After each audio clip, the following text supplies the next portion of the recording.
Shooting it raw? Yes. Shooting it raw. Photography is a medium in which to explore all possibilities because each person is going to see that photo differently. When you snap the photo, in your mind, I think you think that you're freezing time. But I don't think that creativity allows for that. So if you're creative already, if I snap a picture and look at it, I'm looking before and after that time. So it really doesn't freeze time. It freezes a specific second in your memory. But for me, it goes far before that and far beyond that. It's also just a wonderful expression to catch a certain mood, a medium to catch a mood, I think. When I take a photo, I always like to have it just a bit off balance. I don't like things all perfect and centered. But to me, photography tells a story. And I had a real interesting time putting together the photos for this podcast and found myself quite taken aback by my own history. And so I had quite a journey just picking out the 4 photos. It was a really interesting process for me.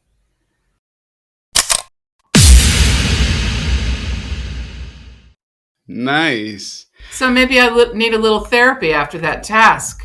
That's all right. We'll just call, my publisher and say, listen, we need to put therapy into our budget for any podcast. No, I'm just kidding. Nice. So, okay, Katie Love. I don't know if that's your real name, if that's a pen name, but it is. It's my real name. Boom! What a great name. And well, it's my married name. It's my married name. So I was married and divorced by the time I was 21. I was a teen bride. Oh wow! And so it's my married name that I kept because I thought it was a pretty cool name. What a nice door opener. It's like, okay, sure, it's okay. Let's have a chat. Thank you so much for joining me. Thank you. Just from that little introduction and answer of what does photography mean to you, I already know that you're a thinker. You sit with ideas, and you have a unique take. We all have a unique take, fine, sure, but yours is especially unique. Well, thanks for making me feel special. No, for sure. Okay, so look, I'm really, really eager and keen to see what came out from your little journey. And okay, look, the doctor's in. If this is going to be therapeutic, it'll be for the both of us. Okay, excellent, because I think you're going to be less expensive than an actual therapist. I hope. Oh, the bill comes at the end, didn't you? Okay, of course. Okay. And my check's already in the mail, so that worked out great. Done. Yeah.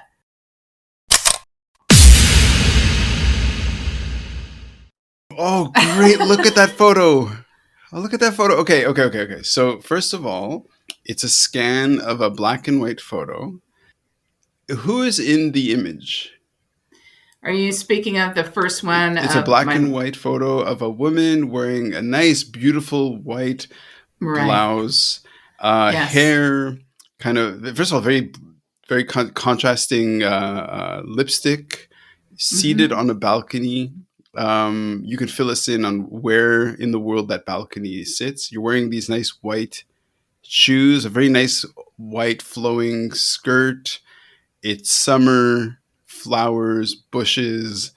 Hopefully people will go onto the website to look at this kind of vintagey photo. I mean, it looks like it was photographed in the 70s, black and white. This is, I don't know what year it is exactly. I think she was younger then, but this is my mother, Diane. Ah, okay. And so my mother was quite a arresting character. She kind of glided into a room, sort of like a 1940s melodrama actress. Ah, okay. And she suffered from depression, probably bipolar disease, I don't know, but one of the most influential people in my life. Mm-hmm. So my book, Two Tickets to Paradise, From Cult to Comedy, is a memoir about growing up Jehovah's Witness and being outcast, and then, healing those wounds through humor.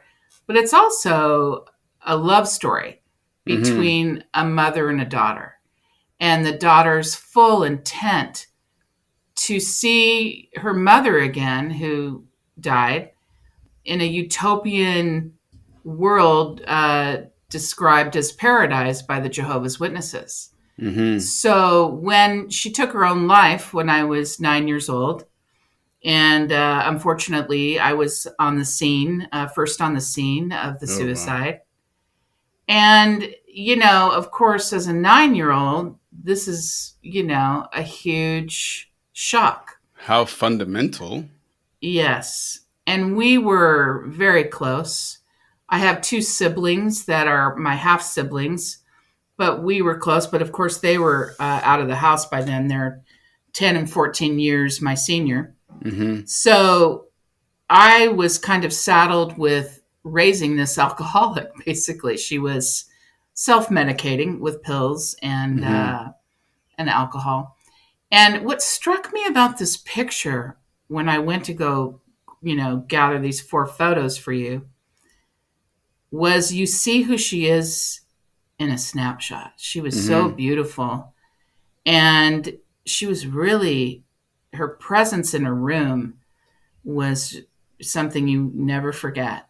Mm. And, I was really taken aback by, I like the way she's leaning in. Mm-hmm. She's giving you direct eye contact, which she always did. Nobody gives anybody direct eye contact anymore. They're looking here, looking there, looking at their phone. But my mother exuded a kind of presence that demanded that you give her the attention that she required. And what I really like about this photo is I do like the flowers in there and the corresponding, or the juxtaposition of, like, it is like a spring summer photo. And I love Mm-hmm. the breeze that just comes up and gently blows her dress a little bit. And we see her, her pristine white shoes. And then we see those dark lips and Mm-hmm. those eyes those almond shaped eyes, which I so remember and I talk about in the book. I can read a passage if you want. I think this passage that I wrote about my mother is a very interesting passage because it I can't even describe it better than what I wrote it. So if you'd like me Um, to read it, I can. If not, no worries. well, okay. No. First, Yeah. yes, you will read it. Yes. Okay. 2, the gift and the joy. So it's really interesting to me to, on the left hand, I see you explaining this. On the right, Mm-hmm. I see a photo of her, and you both look very similar. It, like I said, it could have been a photo of you, but it's, yeah, the timing is a little bit off. I And take what, that as a compliment because huge, huge, huge. she's really something. Yep, and What a you figure. So I'm really going to take that as a compliment. We're on a you good roll bet. here already. You bet. This therapy is going very well. Oh, thanks. Yeah, but it's really funny. Like for the listeners and for me, because I'm listening, you say these things because it's your life. So you just sort of say them, and it's fireworks and explosions and bombs, and I was just like, oh man, like where do we begin? I Sure, think it's a lot. let's begin with you reading. Okay. So, yeah, it's just a quick paragraph where I describe my mother. This is from page 6 of the book. My mother, Diane, was striking and exacted a certain kind of attention, especially from men. She had long legs, an hourglass figure, and almond-shaped hazel eyes that shone flecks of green in the sunlight. Her smile was easy and had a way of attaching itself to you, tricking you into thinking she was happy, that life was effortless for her. Mom had a strong presence, stage-like and haunting at times, the kind of presence that caused people to steal a second glance. Being around her was like stepping onto the set of a melodrama from the 1940s. She would glide into the shot, head tilted just slightly, the signature gaze locking in on someone, something, as onlookers turned to watch until she was out of shot and out of sight. Meanwhile, I was the goof at her side, screaming, "Lady!" in my best Jerry Lewis voice.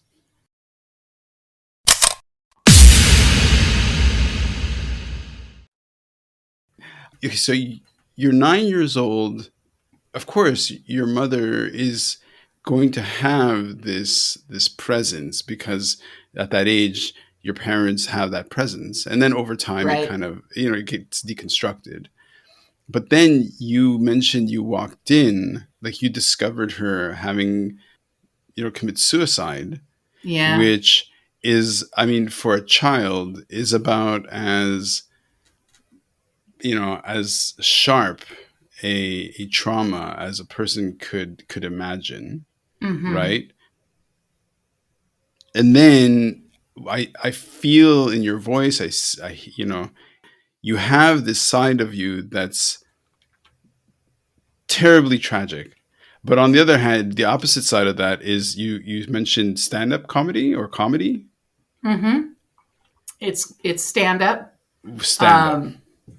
But yeah, this was the beginning of a series of traumas that were, I think, partially initiated by her death. But there was trauma before her death, in managing a depressed or manically depressed alcoholic whose capacity to love was great, Mm-hmm. was boundless. And, that's where I think that, of course, they didn't really call it bipolar disease in those days. But from the research that I've done, I would say that she probably was bipolar, because her highs were so high Mm-hmm. and her lows were so low.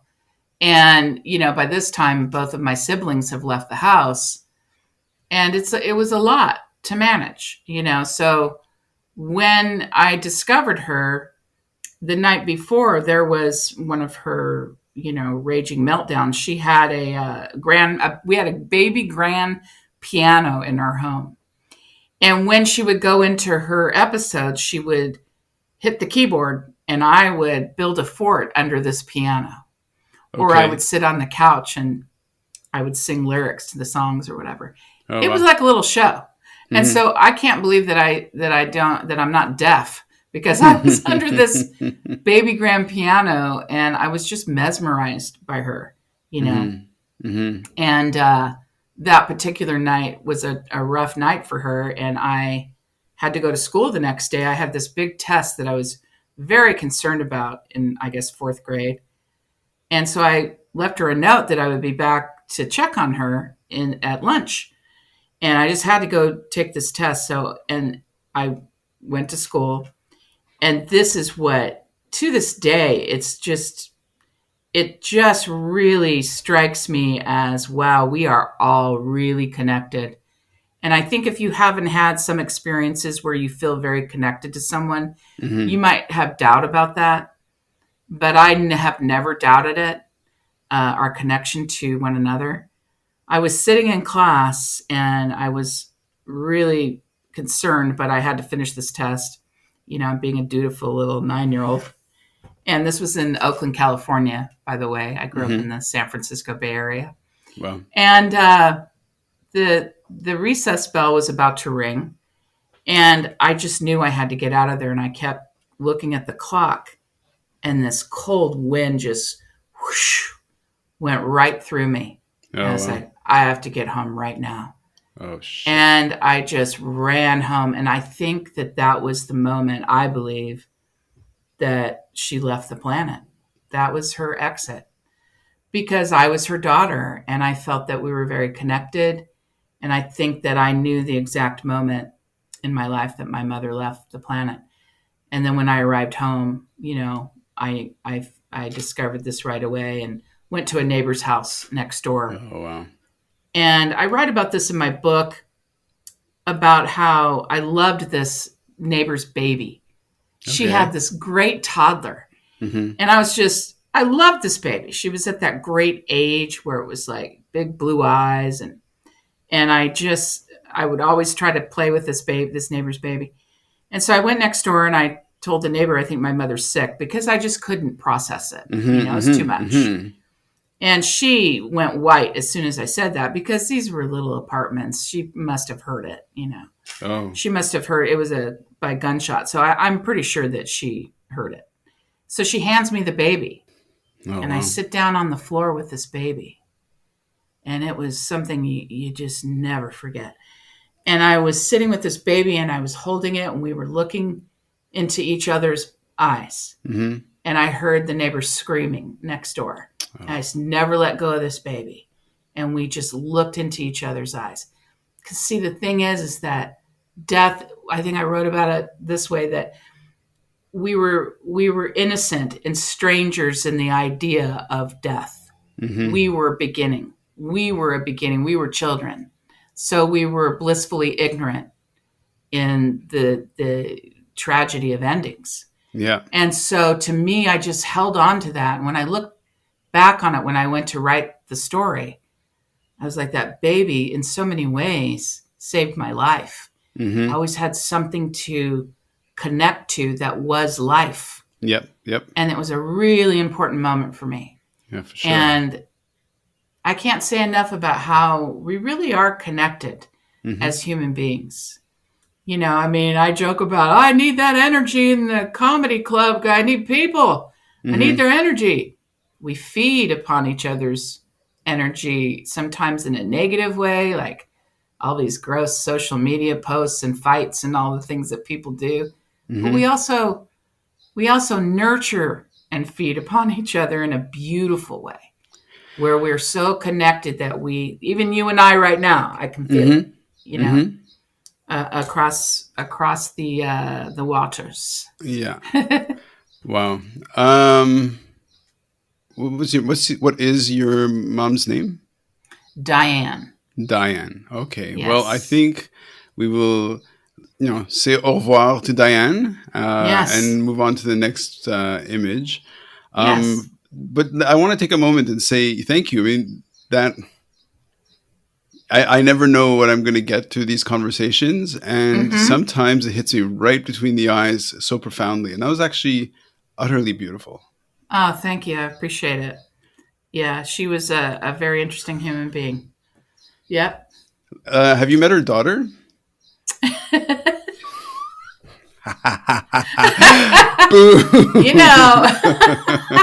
This is great therapy. I had this therapist. I obviously have done some therapy, a little bit of work.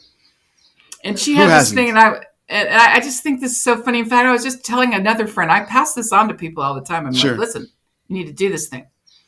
She said, go in the mirror and look in the mirror and hug yourself, hug yourself. And say, wonderful, wonderful, wonderful you.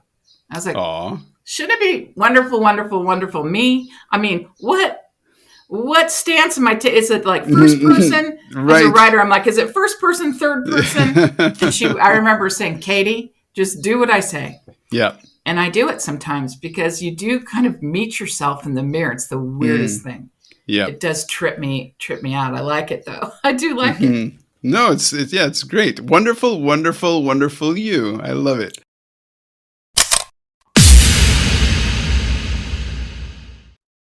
Photo 2 from Katie Love. Here's a photo of now the jacket definitely says 70s and the pants say 70s because it's like a faded image.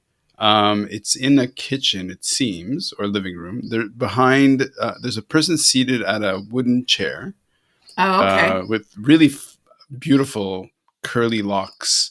Slightly a plaid jacket, looking kind of funky. I mean, I don't know if it could be funky in the eyes today. That could be like retro, whereas back then it was just like, oh, so square.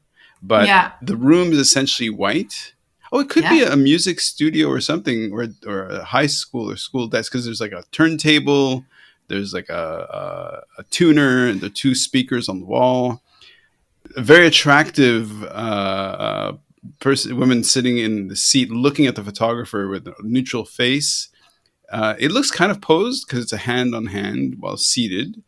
Is this the cover to one of your previous albums? This is me at 16. Okay. And the reason that I chose this photo was because it's such a rare glimpse of me sitting in my own power, where I got a glimpse of who the heck I was and what I was up to. Okay. So from the previous photo, which I guess we'll talk about later, there's so much that has happened in this photo. And I was like, whoa, I forgot about this moment. Because this is first of all, I started off with this. We had a really small house. I went to go live with my sister after my mother died. And we had a really small house. And so I had to live in a trailer connected to the back porch. And so first I lived in a teardrop trailer, was my bedroom, right? Wow. Okay. And then I got an upgrade and we got a single wide trailer. And I thought that was pretty swanky because it had a built-in desk. And okay, I have always... Yeah, right. So what's really funny is I like how large these speakers are, like booming in my ears while I'm sitting there. Again, why aren't I deaf? What is this, panache that I have for like bass music right in my face? But so this picture, I can't remember who took it, but I remember thinking, well, I know how I feel when I look at it. Mm. I was like, I am a writer. I've been through it. I had already seen so much as a 16-year-old. What you don't know about this picture is that in about 9 months, I'm getting married. And I'm only 16. Holy shit. So I had this like tiny, tiny moment in my teens. And as a blossoming woman, where I knew who I really was. Okay. And I find it beautiful. I look at it and I say, thank God I followed through on my dream. Thank God I followed through on my bliss and knowing what I wanted to do. Now, I had a time where I thought I wanted to be a musician too, but as you can see, I like to call this writer in waiting in plaid. Nice. Well, it's an interesting photo. Yeah, and okay, like Katie, the levels of luck being luck or life being life, whatever. It's like you get a ladle of this kind of heavy response. So, for example, losing your mom and then going to live with your sister. Yes. And then you said you got married at 17 or 16? 16. So when I went to go live with my sister, I was 9 years old. She was 14 years older than me. So let's do the math on that, 23. And she was a brand new zealot studying with Jehovah's Witnesses. Okay. And I came from a household that was sort of like, spiritual but not religious, which is kind of how I am today. I don't follow a rhetoric religion, and I don't believe in that. And neither did my mother. And so that's how I was raised. And then, but if I wanted to see my mother again, I had to be raised in I had to say that, yes, I want to be a Jehovah's Witness, because the way that they posed it to me was they showed me a picture of animals lazing by a river or a pool of water. And they said, and it was all these people standing around picking fruit, which is, I think, the name of my first chapter, Picking Fruit in Paradise. So all the Watchtower and Awake covers always had these people like in their dress clothes picking fruit. And I used to think as a kid, like, well, why are they in their dress clothes to pick fruit? Shouldn't they be like in their jeans and a t-shirt? Anyway, so that always bugged me. That never seemed authentic to me. But this picture was posed to me as kind of a carrot. And they said, do you want to see your mother again? This is paradise. Do you want to see your mother again in a paradise earth, happy and living forever? Now, that was a week after my mother died. So what kid who's just found their mother isn't going to say, yes, please? And that's where I got the ticket. That's where I got the title, 2 Tickets to Paradise. Because right then I was indoctrinated. And I mean, I was carrying around these, metaphoric tattered tickets to paradise for a good portion of my young life. Wow. I was intent on seeing her again in this promised, paradise.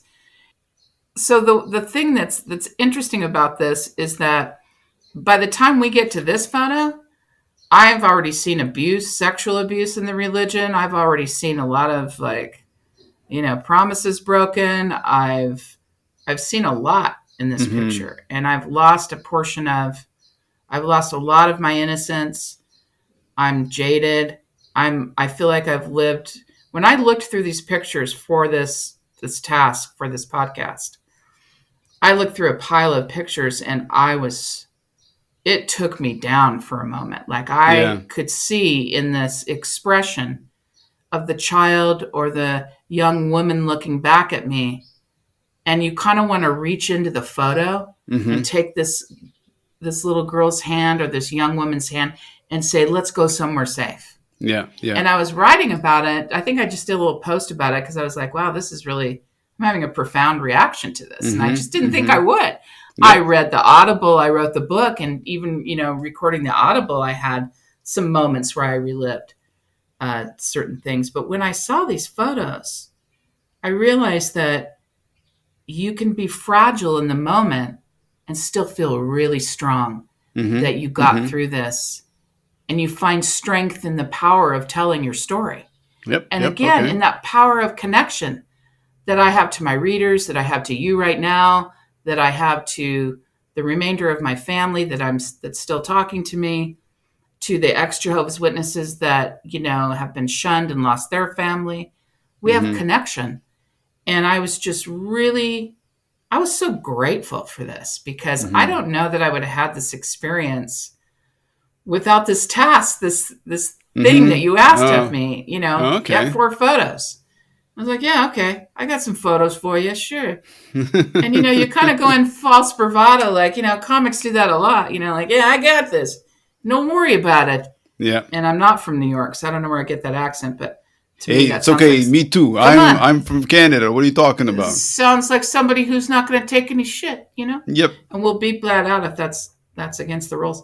But anyway, that's what I really like about this photo, is that it's Mm-hmm. just this beautiful moment where you can see I knew what I wanted, and Yeah. it might have taken a bit of time to get to it, but I got to it. And so anyway, back to the marriage thing. So I fell in love with a son of an elder in the Jehovah's Witnesses organization, and you cannot date in this religion. There's Right, no right, dating, right, right, because right. everything leads to fornication, which is a big, Yeah. big no-no. Yep. And so, you meet somebody, you just get married. So Mhm, it's just mhm, like, I just mhm. married the guy. And I Wow. was married at 2 months before I turned 17. I was married in January, and I would have turned 17 in March. My birthday's coming up on March 28th. And then we were divorced by the time I was 21, because I refused to stay in a marriage that didn't have love in it. And you weren't supposed to Sure. do that in that religion. Mhm. But I said, absolutely not. So Mm. I left the marriage. And then I had 10 years of celibacy. So that was a good time. There we go. The celibacy years Yeah. are not covered in this photo. So look, It's a much okay. crabbier picture of me. Well, look, it's all part of your maturation. Like you're kind of gaining a handle on it. Like you're so young to witness such intense violence. Then you're so young to then get married, and then you're like your brain is still like it's still baking. Like it's not even baked until you're 27. So it's kind of like Right. keep going, and you get divorced by the time you're 21, and you're just like, and then I just had this whole celibacy. Sure. Okay, but I it's feel like kind I of, was 97 by the time I turned 27, honestly. it's fascinating. It's. I mean, if somebody sits with what that all of this means, Yeah. it's a lot. And on It top is. of that, in terms of who you are as a person, you also where you're drawn toward and where you go is to stand in a room of strangers to elicit laughter, to elicit appreciation, to elicit, dare I say, love from them, Mm-hmm. because it's like, what is a stand up? A stand up is somebody who kind of connects to an audience of strangers with personal stories, usually to elicit laughter, and for a moment, it's like it's this ecstatic affection, Mm-hmm. right? and I'm really sorry, but we have to stop there and move on to the next photo. But Okay. Kate, what are you doing, Katie? This is too much. I wrote a book so that I could share my story. Amazing. Yeah, that's Amazing. what I'm doing. We're gonna tell the title of the book. We're gonna keep repeating it. What is it again? 2 Tickets to Paradise from Cult to Comedy. There, from cult to comedy. 2 tickets to paradise. Katie, you know what? I'm an enthusiastic, affectionate, loving kind of person. Here you go. It's yours. You have it. All right. You have my love. I love your energy. I love. Thank you. I need your love. I need your love. I want your love. All right. Hopefully the listeners are just like, what the hell is happening? Well, I didn't know. I was listening to a weird radio station.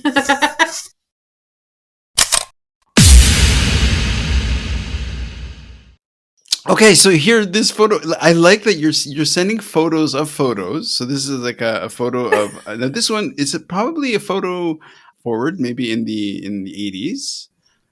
Yeah, it's a girl holding up a doll. With the doll wearing this red and white dress, and the girl is red and white. The doll and the girl are dressed totally similar. I mean, I think that's a doll dressed similarly, if not the same.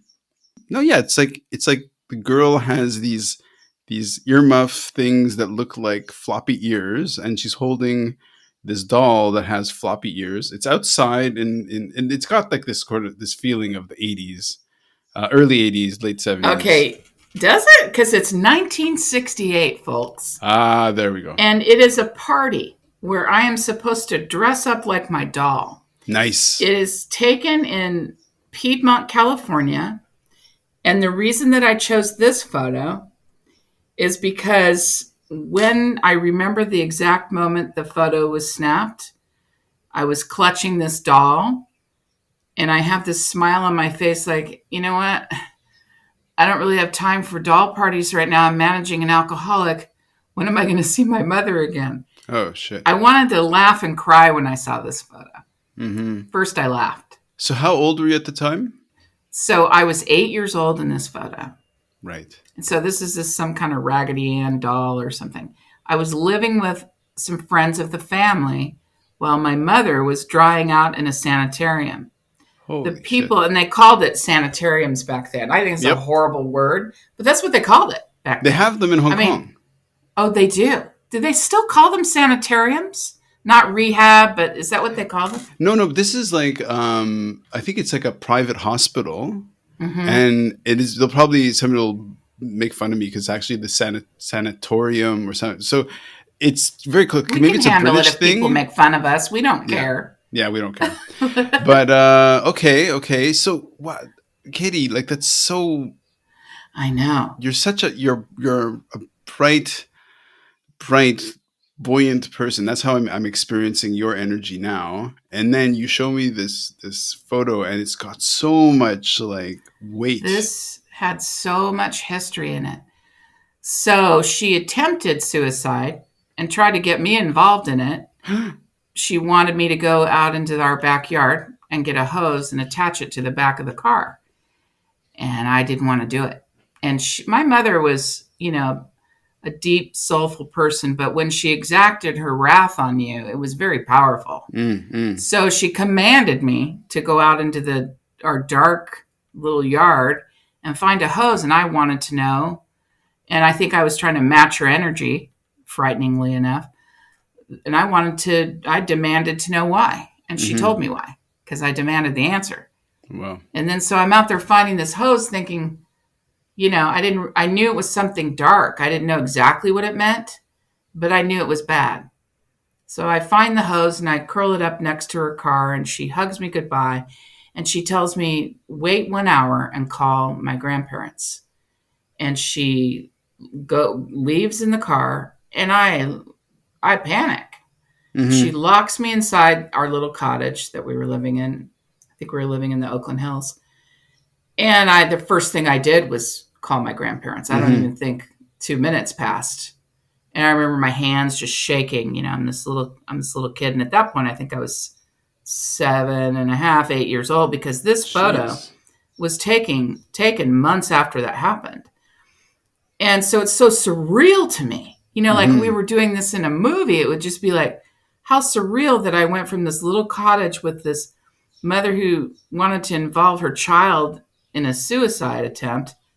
And now suddenly I'm in Piedmont, California, ladies and gentlemen. And I'm at a doll party and I'm dressing up like my doll. And you can see in it that there's this sort of like forced smile. But I'm trying to fit into this like groovy, like McMansion life in Piedmont. Piedmont's a very affluent area in the Oakland Hills.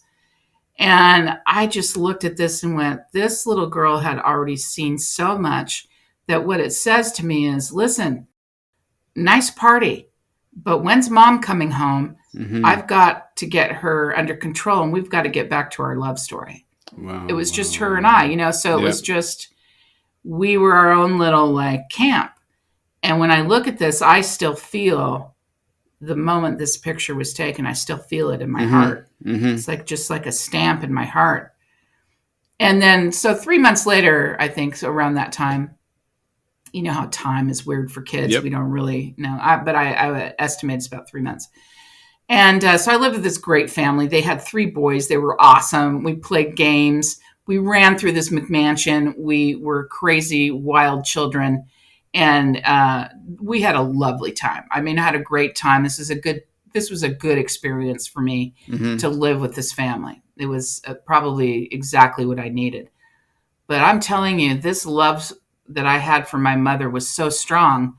It kept me in a cult religion for 20 years, from the moment that she died all the way to my 30th birthday. Wow. And so when I look at this, I remember thinking, this is great, but I want my mom. That's what I want. Yeah.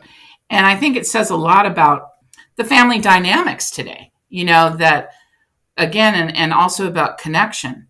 But one of the most tragic things I think about, Jehovah's Witnesses is that if you don't want to be in their religion, you're banned and you are disfellowshipped and you are forbidden to talk to your family. And so family is the thing that, this is where we learn our connections. This is where we learn how to love, even if it's dysfunctional. This is where we connect to one another in a very basic way because we know, this is our tribe. These are our people. And so I look at this and it's heart-wrenching, but at the same time, I kind of want to laugh because I remember just like squeezing this doll, like, let's get out of this so party. Like, yeah. Like, it was just like, wow, what a party. And then I laugh because sometimes I'm like that today, that my book, the dedication page says, for the truth seekers and the misfits. And in this photo, I'm a bit of a misfit and still am. I want the love, but I'm a little bit of a misfit. You're a lot of a misfit. And I say that as a big. Are you saying you're not going to take me to a party? I say it with a compliment, with a lot of love. You're a total freak. Come on, I'm flying my freak flag. Yeah. Okay, so let's just shift gears a little bit into because I get a lot of artists and authors because yes. that have that affinity.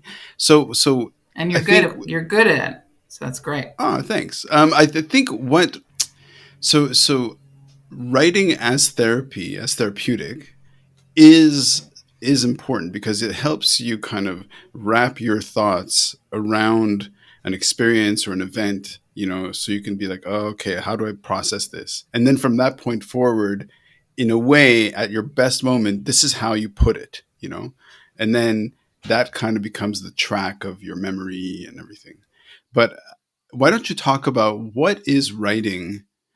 Like, how has writing helped you either, and how is writing actively still today, still something that you use either for comedy or for processing? Yeah. Well, writing, I can't remember a time when I haven't been a writer.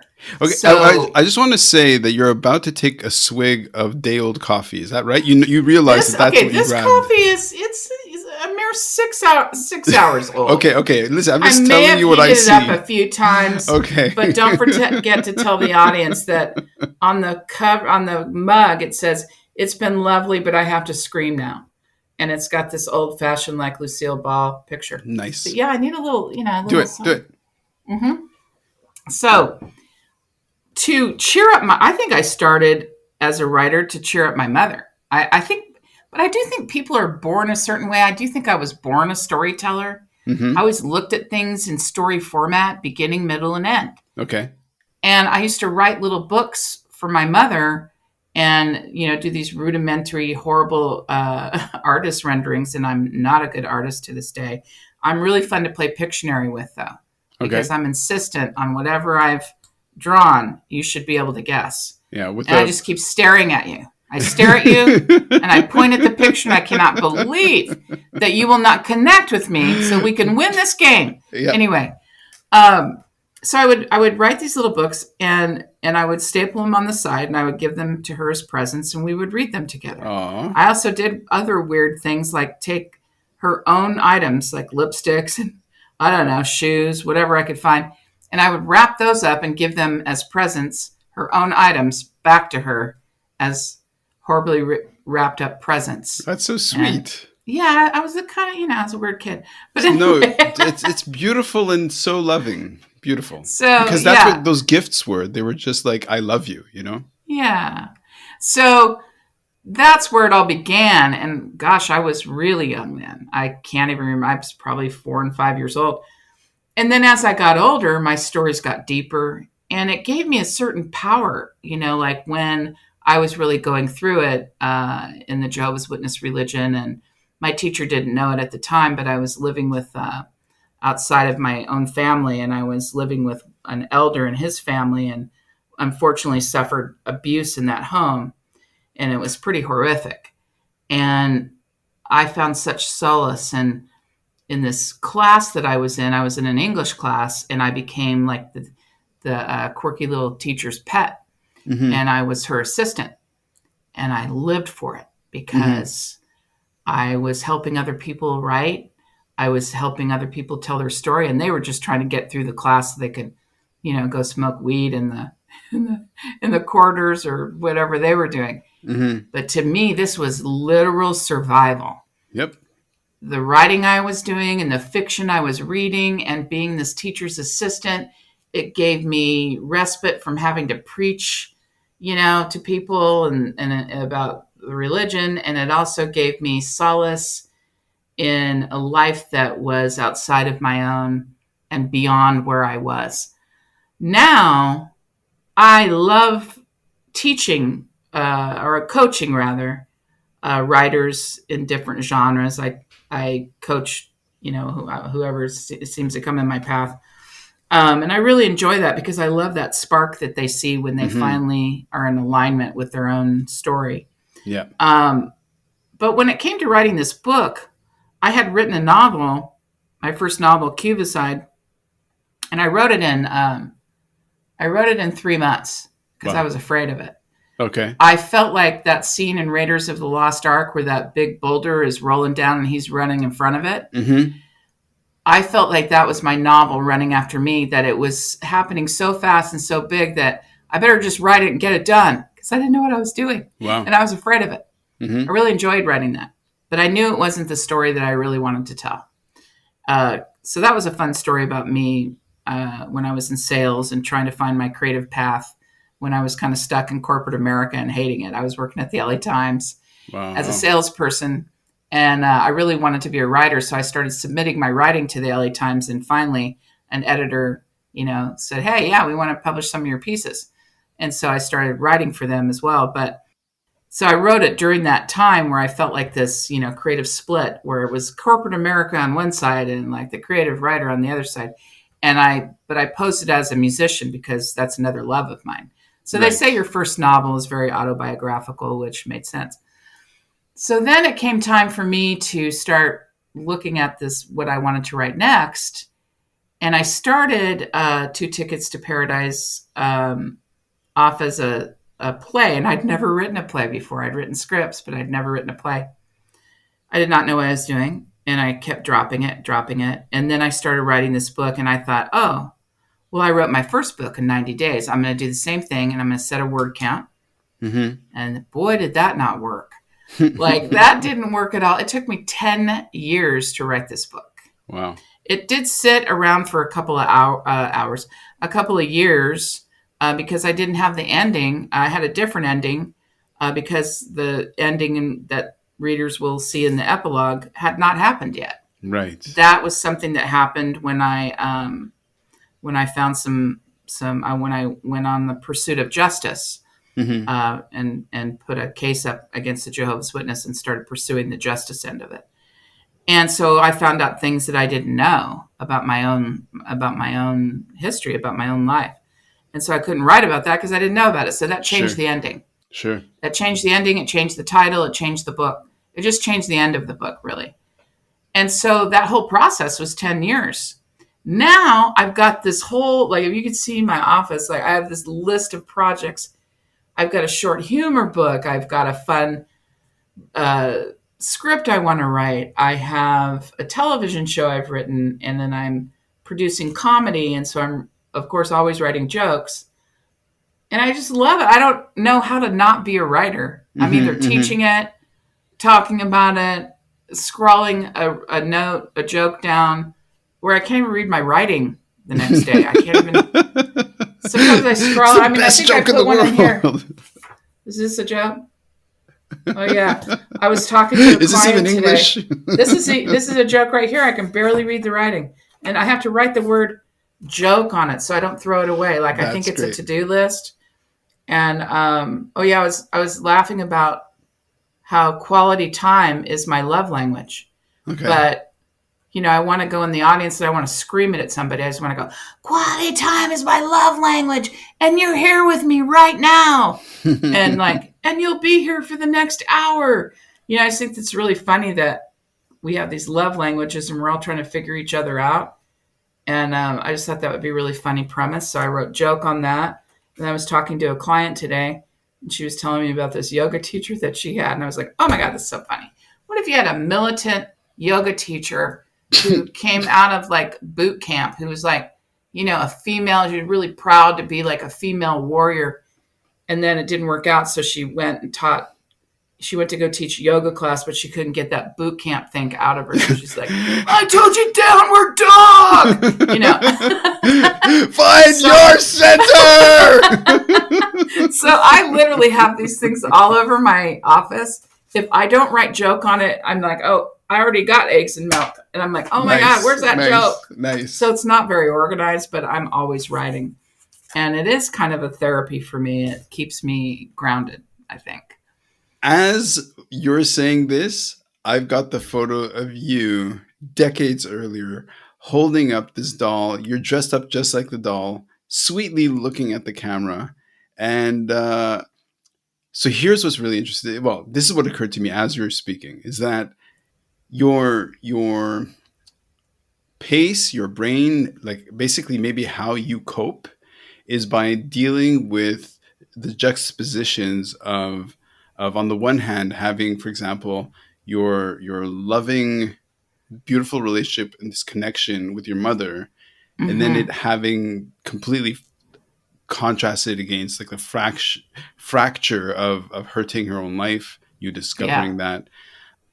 And then in terms of how you write and how you speak, and then how you set up a joke is about creating that short circuit, that broken fuse in the brain of saying like, what what just happened? And which is kind of our conversation, where you're you have this beautifully soft name, beautiful soft face, smile and laughter and everything, and then you're like, and I was in a cult, and then this intense counterpoint to it that in a way is like it's like a joke setup, and it's kind of like because I'm a big fan of comedy as well.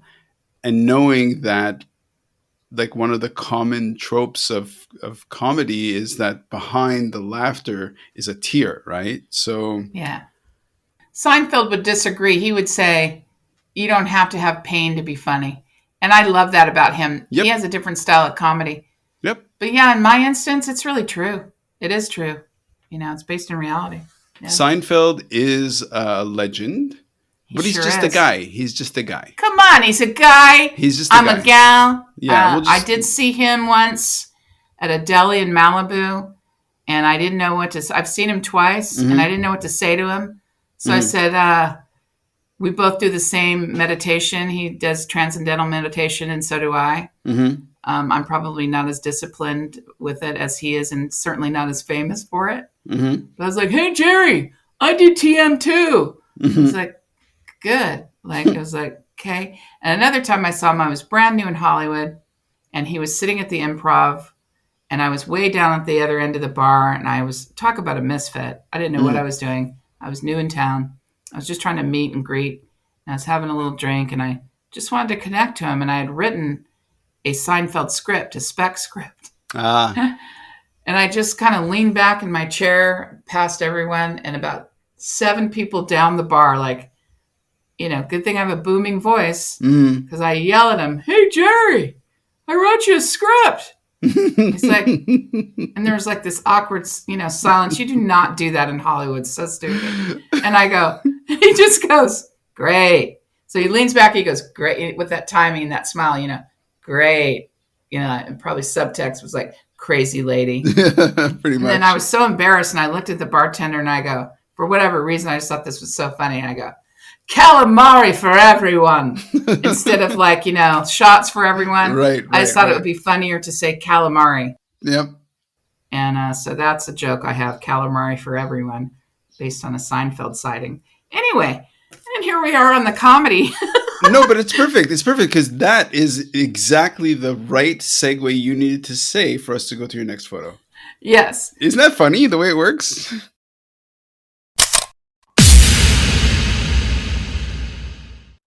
You describe the photo. What do people see? But it's a photo from on my book jacket, and the reason that I chose it, because I had to, because when it came time to make this book jacket, Yeah. now there's a lot of funny here, so don't panic.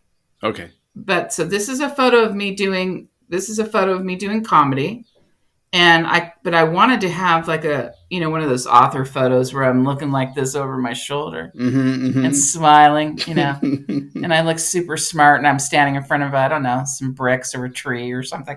Yeah. And I couldn't get that photo because I months before all of this came to be with this book, and the night before I was supposed to go record the Audible, I fell on a rug in my bathroom and impaled myself over the bathtub and hit my head on the opposite side of the bathtub and snapped my neck back and broke my neck. What? I broke my damn neck. So I could not go get a photo shoot because it was time for me to do a photo shoot for the book and time for me to record the Audible. And I was just like, Katie, and I'll tell you what are you doing? I am supposed to be here. I'll tell you that right now. What are you doing? So I'm laying there. My head is like, there wasn't water in the bathtub. It wasn't like I was going to take a bath. I literally went into the bathroom, got caught up in this, like, don't ever do one of those rugs without any rubber backing. Bad idea. Yeah. And so I just got caught up in this thing. I just literally like tumbled, and I never had any bruising on my ribs or my arms. My head literally caught all of my weight. And folks, holy shit. I am not a size 1. I am not thin. I am a vivacious, full-figured lady, and my forehead took the brunt of all of my weight and snapped my neck back, and then I broke my neck. Holy shit. So I had to go into the catacombs of my comedy photos and find a photo that I really liked, and I loved this photo taken by Bill Kelly, who did this photo when I did a show for TMI Hollywood, which was very similar to Saturday Night Live. It was a live tape show, and I was the comedy open. So nice. I went there and did that, and really scary show to do that, because when you are opening for sketch artists, nobody cares about what you have to say. They're just there to see the sketch artists. It's like trying to open for a band. Like, they're there to see the band. There's like, shut up, Katie Love. But I got through it. And this is the photo from that. So the photo is it's you on stage holding a wireless mic. You Yeah. have 2 silver rings on your hand. Oh, I like how yeah. you play with the color red because you obviously know it works well with your skin tone and Yeah. your hair. So you're wearing red lipstick. You're mid laugh, mid joke. Yeah. You're wearing a red dress that's got like poppies, red with black, I guess. Yeah. You got a black sweater over your shoulders. On your neck is this silver necklace with a large heart. Of course, a Yeah. large heart because you're such a loving person. Or I'm just really obvious with my fashion and I need help. Mm. Well, I might need a stylist. you're telling the world, love me, please. This woman needs love for the love of God. Yes. It's shot from, I guess, from the audience, Yeah. because then the camera's slightly below eye line. You're Mm-hmm. looking forward, but again, you did it. Again, you set on the one side is the setup of here's you smiling, obviously at a moment, telling a joke to an audience, getting laughter, and Mm-hmm. then your story about it is, oh yeah, I fell and broke my neck. I tried to prepare you, though. I knew that was going to be difficult. But I lived through it. And I'll tell you what, there was a little voice that came on. Who knows what the voice was? And it said, get up, get up. It was so serious. Get up. So I was laying there. I lived by myself. I needed to get up because I didn't know if I had a brain bleed, what was happening. You need to get I help. have never gotten off the floor so fast in my life. Wow. I popped up. Like you fractured your neck is the story? I broke my... I fractured my C1, which oh, wow. The C1 is the atlas. It's where your head sits. Yep. And how do I know this? I wouldn't have known this before, but I've done a lot of research since. Yep. Now I know where all my numbers are. C1, C7. But so I fractured my C1. It was a clean break. I was in a neck brace for 3 or 4 months, and I had to record the audible in a neck brace. I took about 5 weeks off to heal. Wow. Enough to go record this audible. And that was, I will tell you, one of the most difficult tasks I've ever done because, when you're telling a story, your body moves with the story. And as a comedian, you should be moving on stage. You should be fluid. You should be talking. You should be connecting.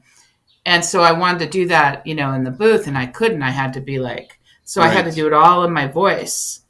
And I mean, I do have some acting training, but I'm not a professional voiceover actor. Mm-hmm. So I listened to the greats. I went and listened to David Sedaris. I listened to Molly Shannon. She did a great job on her audible for Hello, Molly. I listened to Retta. Stephen Hawking? I did not do that. I did not go to Steve Hawking. I was trying to go for some comedy. Oh, okay, sorry. I did go to Viola Davis. Her book had just come out, her memoir, and she's such a just a treasure, and so, but her voice is very deep, and it was very serious. And I'm like, no, I need some comedy-esque in this. I need to go back to comedy. So can I hear you gritting your teeth in the reading if I pay attention? Oh my gosh! Like, no, you can't. But I worked really hard to get to a point where I felt ready. Like I really, really, really worked on it. And I'm so proud of that work. Yeah. So what was really different about it, though, was I couldn't drive. So my publisher, Crew West, thank you, Crew West, he Ubered me over to the studio every day to Burbank. Mm-hmm. These guys were wonderful because my book has some heavy stuff in it, obviously. It has some comedy too, but these guys were really something. But of course, you're reading it with a broken neck. Like, what? I promise you nothing else bad's going to happen. It's all good from here on out. First of all, I don't believe you. So here's an idea. Here's an idea for you. Okay, so yes, like I may be completely wrong, but I have this feeling that it's from statistics. It's going to be really boring. It's this idea of regression to the mean, which is that everything kind of heads back towards your average, right? So let's just say in your life, let's just say your life is average, okay? Like most people's lives are kind of average, but in your case, you have these like incredible spikes or dips or whatever that are Yeah. just shockingly bad, right? Like it's just like you've been through some shit. Like it's I been feel like I right? feel like I need to get you therapy. We need therapy No, no, after no. But this. hold on a second. But hold We're on. gonna go out for a drink. Yes, All right. but in order for your life to kind of be average, like on the whole, Yes. in order for the bottom not to completely overtake, the average, you also have to have these incredible highs, right? So Yes. you need to have these amazing spikes because how else can you get through your day? So here you are in front of, okay, so let's just say as a stand-up comedian, when was there a moment where you owned the stage and you were just like, it was unbelievable? Comedians bomb. It's part of Sure. stand-up. So Yeah. when was there a time when it was like the way opposite, like the opposite of a bomb? Like you were just flying. Well, this is a great question because I was in the neck brace. And, I've been doing comedy off and on for 25 years. So my producer, who's also my publisher, he said, well, we have to cancel the show. And it was already booked. It was a show Uh-huh. that I produced and created. And we were running this particular episode. And it was called Comedy 420, 4 comics doing 20 minutes. Mm-hmm, mm-hmm. And he said, we're going to have to cancel the show, and that's fine. Don't worry about it. I go, what? Oh, no, we're not canceling the show. I'm going to do the show.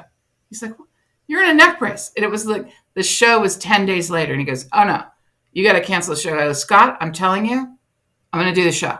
Has he met you? And and I said, we don't cancel shows. And this weird, like, vaudeville, like, come on, kid, pull your pants up, put your boots on. We're going to do a show, Yep. And it wasn't like I was like, playing the Greek theater or something. It was like, it's this little comedy club in LA. But it was my show. And I wasn't going to, I did know that I couldn't get up and down off the stage when I was hosting. So I asked a fellow comedian to host the show for me.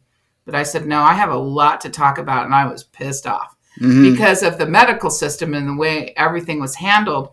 Once I got in the ambulance and I went to the hospital, they parked me out in the emergency area. And when I say emergency area and say parked, I mean they parked me with the cars. I was outside. Mosquitoes were eating my feet for 2 hours. I could have had a brain bleed. I'm sitting out there in the parking lot. I'm like, can we get me inside? So I had all of this material. Yeah. That was just like, I had to get it out.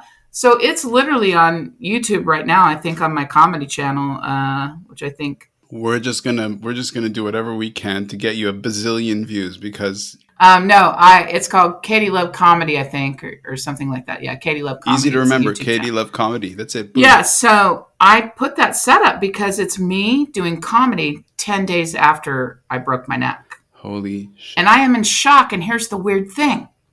I was full of so much adrenaline that I really wasn't in a lot of pain. And it wasn't like I was totally amped up on pain pills. I'm really not that, I'm just not really into that. I'm sure there's plenty of people that want to knock on my door right now and see if I have any left over. I do. Yeah. I will not answer the door. I will not give you my pain pills. But I'm not really that kind of person that pops a pill, So I look back on this and I go, I really wasn't in pain. The pain came way later. When the swelling came down, when the shock wore off, and it came in the emotional waves of, I could have died in this book. I wouldn't have been able to see my book published. Right. Are you kidding me? Like, that's what I thought at first. Like, I wanted to tell this story, and I was so hell-bent on talking about what had happened on stage. And I told a really funny story about how I seemed to attract really weird doctors. And I just kind of blended it. And I wrote it that day. This is why I think it was, to answer your question accurately, why this was such a big deal for me is I wrote the set out that day in the afternoon and performed it like 3 hours later. That's nuts. And I did that with a broken neck. So it may not be like there's a million people in the audience and it's just a laugh every second. But to me, it was such a, it was just such a wonderful moment because I was who I am. Mm-hmm. I was performing and I was working through the pain that I would feel later. And when I would go home after I would record the audible, I think it took like 20 sessions. Mm-hmm. And I couldn't go to the beach where I would, usually if I'm like feeling rattled or, upset, nature is my church. So I go out into the meadow and I talk to myself and I write jokes or I call my friends on the phone or family or whatever. Mm-hmm. But I love to go to the ocean when things feel really tangled up. I go to an expanse that's much larger than me where I can say, this is where it's at. Yep. This is my church, and friends tease me, nature is my church, but Mm-hmm. I'm like, no, it really is. And I couldn't do that because I couldn't drive anywhere. On the last day of the recording, my friend came to town and I had to go record what is probably one of the most difficult chapters of the book is the epilogue. And it took me down. It really Yep. took me down. I'm still in the neck brace. And I just got out of there and everybody in the studio was crying. I was crying. She was crying. I think we went and got donuts and said, let's go to the beach. Mm-hmm. And we went to the beach in Zuma, California, outside of Malibu. And I just sat out there. And I think she came up to like say something to me. And I just like, I don't mean to be rude, but I literally have to sit here by myself for a minute. Yeah. And I took all of that, time, all those times in the Audible booth where I couldn't really express my emotions because Mm-hmm. you can't cry in the booth because it changes your sinuses. So if you're doing a recording, it'll change my voice timbre. Yep. So I was very disciplined to compartmentalize my emotions. So when I got out to the beach, I was just like, Mm-hmm. And I let it go, and I learned a lot about myself in that process. So then I was all cocky and thought I had it all down. And then you came along and said, pick out 4 photos. And So now I'm me. like, damn it, I thought I was healed. So I sent you back. No, it was a really good experience. I'm so honored to have done this. Katie. Of course, it's not over yet. I act like we're ending this, but I'll let you do that. It's your podcast. Right. Well, thanks. You're going to be like, okay, we're going to thank me for coming.